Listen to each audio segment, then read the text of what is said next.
Howdy y'all, and welcome to the Week 3 podcast for May 2020. Breaker into the black. This is long haul preacher and ain't going back.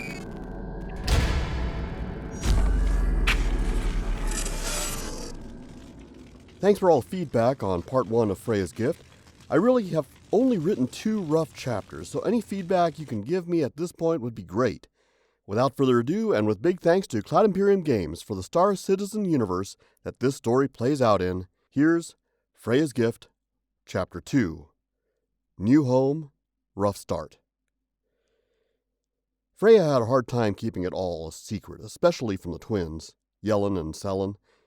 But once they all started working on the direction given by the mysterious Admiral to go along with the originally considered plans of going to Banu space, she almost forgot she was on a mission. A group of engineers were placed on upgrading the 315P into something closer to the sister model 350R Racer. A Crucible repair ship was taken out of mothballs and refitted with heavier engines and hangar storage for Yellen and Selen's much smaller racers. It would be the home for them and 5 other engineers during their time with the Banu.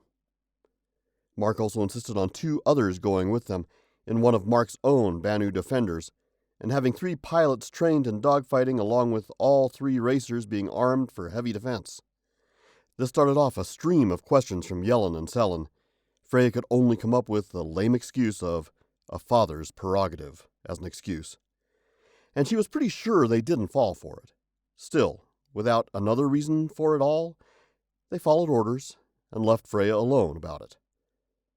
Finally, the board provisionally accepted the business proposal and Team Valkyrie headed out. Being close to the outer edge of the UEE, it did not take long to reach their final jump, despite stops for fuel and calls for emergency repair by the occasional hauler. One of the many affiliate companies of Ishiguro Enterprises was Ishiguro Galactic, interspecies trade and profit, as well as shipping. Mark started reclaiming it himself from his contacts with the Banu, leading a lucrative contract for shipping in and out of the flotilla using a converted Banu merchantman, as well as a defense contract with the flotilla. The only problem with this had been finding cheap repair services for human ships within the flotilla. The solution, according to Freya's business plan, was to bring in their own repair ships and negotiate contracts for large ship repair and construction as well within the flotilla.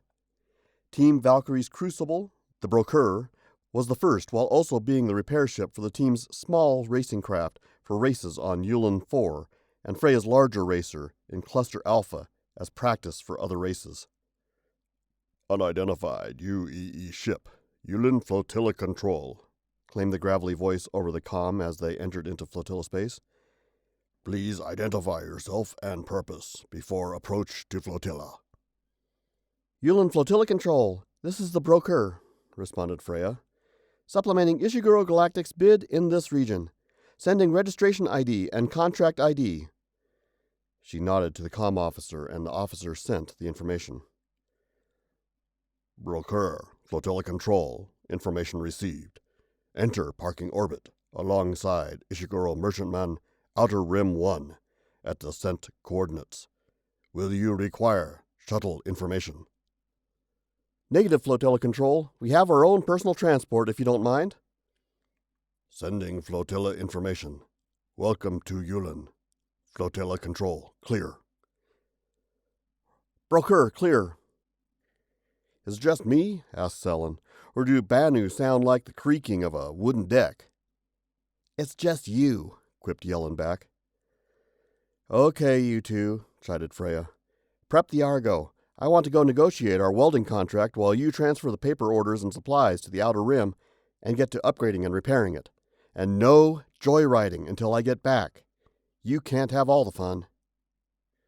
Oh, but boss, laughed the twins. Now, please. They laughed as they exited down to the additional hangar space. Freya gave the center seat up to another crew member, Karen, and went down to the captain's quarters to change. She tried hard to remember what her father had said about doing business with the Banu. Don't overdress, she muttered. Stick to business. Expect a hustle. Take your time. The door chime interrupted her thought as she finished getting into her company captain's uniform. Come. The door opened, and in walked a rather short Banu. At least, short for their species. He still ducked. At least, Freya thought it was a he. "Can I help you?" You are Ishiguro," the gravelly voice returned. It was not a question. It was also not clear whether or not it was male. For the first time in Freya's life, she wished she had asked to go on more of her father's business trips. "Yes, I'm Freya Ishiguro," she replied back as confidently as she could. "Ishiguro know me as Ulen," the Banu continued. "He teach me about human honor code called Bushido. I am here to protect younger Ishiguro." Freya tried not to gasp. Her father had not said anything about a blood oath by a Banu. Thanks? But I really don't think that is necessary." "Not necessary," Ulen nodded, holding his hand up. "Yulin space, however, has become challenging. I am here to help the young Ishiguro find her way to the right Banu. I would not want her thinking the Banu are dishonorable with her first experience." Now she understood. This was one of her father's friends trying to keep things civilized for the sake of their shared contracts. "Very well, Ulen," she bowed. "I accept your help. In fact, I'm headed over to the main trading ship to see about contracts for repair and ship construction work, and to look at the latest race schedules. Care to join me?" "It would be my honor, young Ishiguro." "Call me Freya." The Banu paused as if in thought. "You should call me Ulen." She could have almost heard some kind of chuckle in his voice. "Your father could not pronounce my name." Freya and Ulen were deposited on the main Banu trade ship, something that looked like nothing Freya had seen before in the way of a capital ship. The inside was not unlike what she remembered from her father's personal merchantman, only a much larger scale. Towers with negotiation rooms rose high out of the many sail stalls. Ulen made that low chuckling sound she was starting to get used to, and she looked up to see him grinning at her. "What?" She shook her head. "I've never been this far out of human territory before." "I can tell," he replied. "Should I help you?" "Who should I talk to about repair and ship construction contracts in the fleet?" "One is in charge of fleet contracts," Ulen nodded. "Otherwise, you would be best to add your service to the Leads database. It is a database frequented by visiting traders and businessmen." "Who is the one in charge of fleet contracts?" Again, Ulen chuckled. "Humans call him Velok." "Good enough," nodded Freya. "Lead the way." Up 2 levels in the ship was what appeared to be an administrative section, a long street with office buildings on both sides, at least to Freya's eyes. They came to one and went in. Ulen spoke to someone at the front desk, and they were escorted to an office where she met Velok. "Freya Ishiguro," she announced with a shake of his hand. "Ishiguro Contracting Division?" "You may call me Velok," returned the oddly shrill reply. "Fleet Support Contracting Officer." "Ishiguro would like to start a contract with the Banu fleet for repair and shipbuilding services. We are starting with a single crucible repair ship.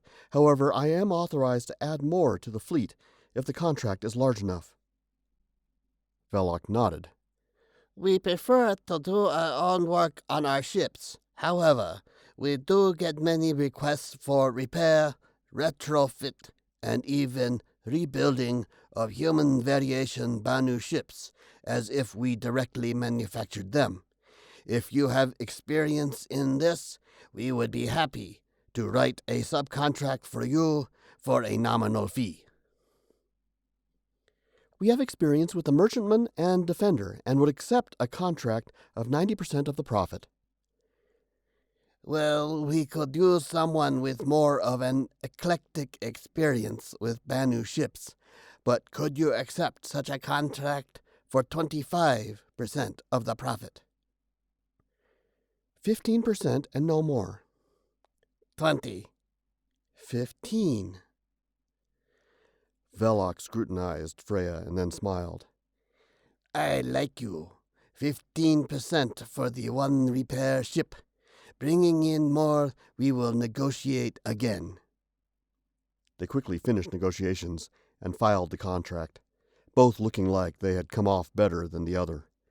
Freya heard the odd sound she now considered Ulin's chuckle as they returned to the promenade. What? I suspect you could have held out for 10. I know I could have held out for 5, Freya shrugged. Sometimes it is better to bribe in advance. Velok knew it as well as I did. Ulin blinked in astonishment. That was a bribe? Dad warned me about Velok. As soon as I heard the name, I knew what I was in for. Then Freya grinned. What he doesn't know is that Dad gave me permission to go as high as 25.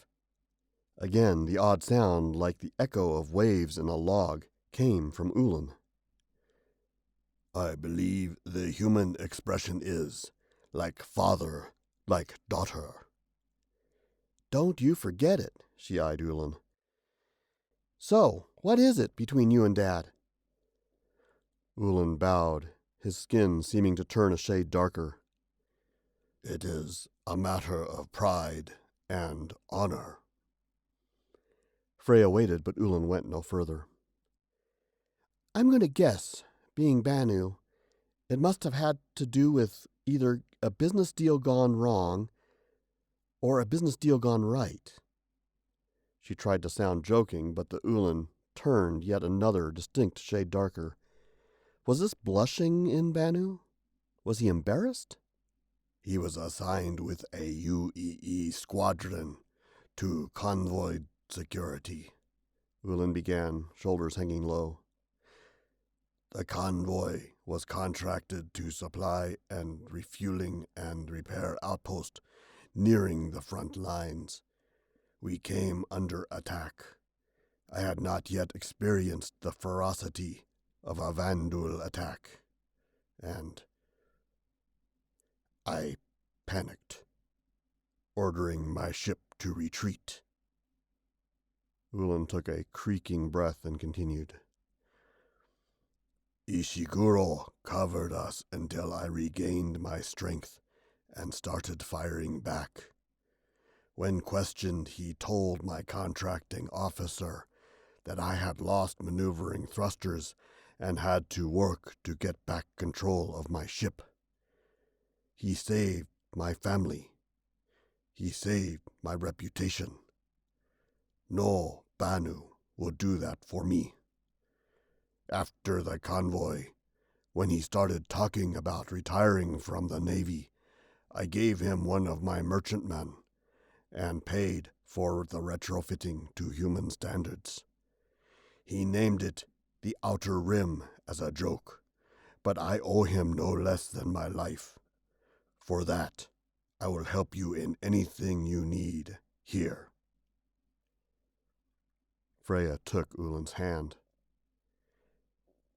What I need most out here, on the outer rim of humankind, is a friend.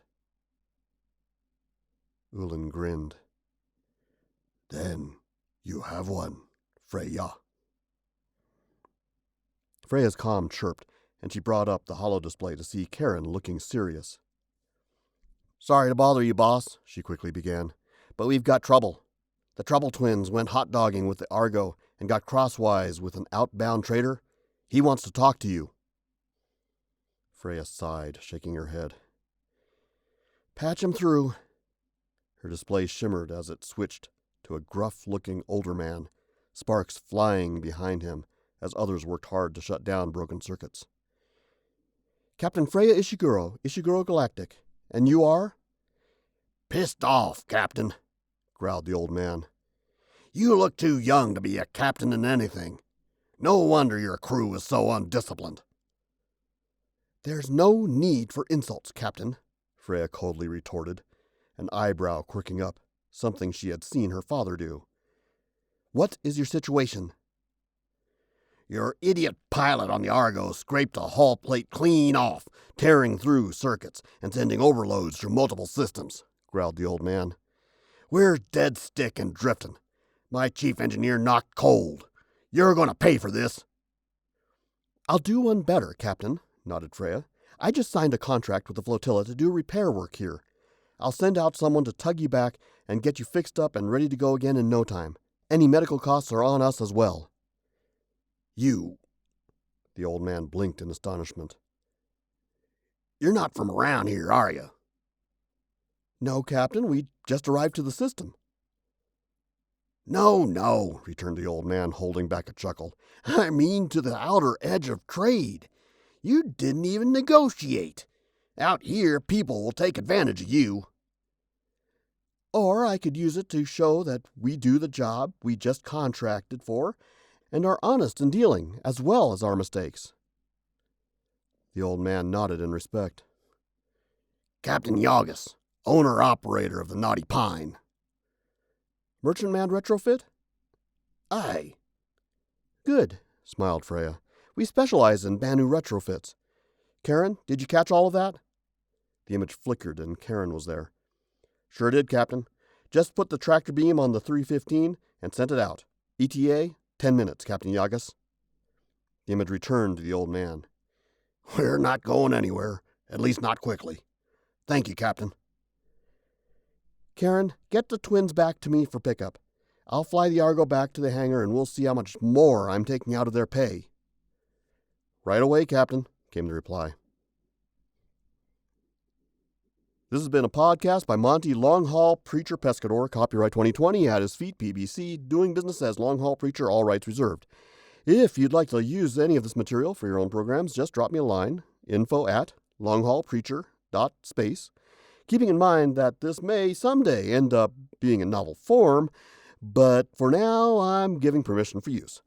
Again, if you like what you hear, please like on YouTube, Patreon, SoundCloud, subscribe, become a Patreon patron, all of that. This month, I am also in a Road Podcaster contest. Check the link on those services as well as the vote entry below on YouTube, Patreon, SoundCloud. The entry is a 5-minute podcast on NASA's first manned launch. Wow, that's coming up in a week, isn't it? From the Cape since the retirement of the shuttle program. Good luck, guys. Godspeed. Meanwhile, I'm out of here until June, and that month's schedule is kind of on its ear as a video-only month. I did a bunch of videos for North Glen Christian Church's Vacation Bible School replacement.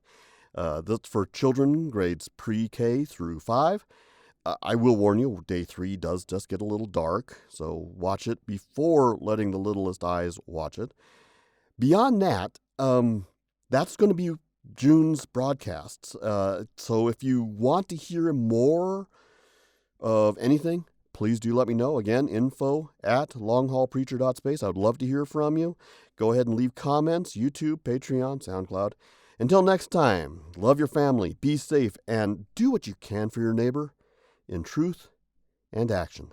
In Jesus' name, God bless.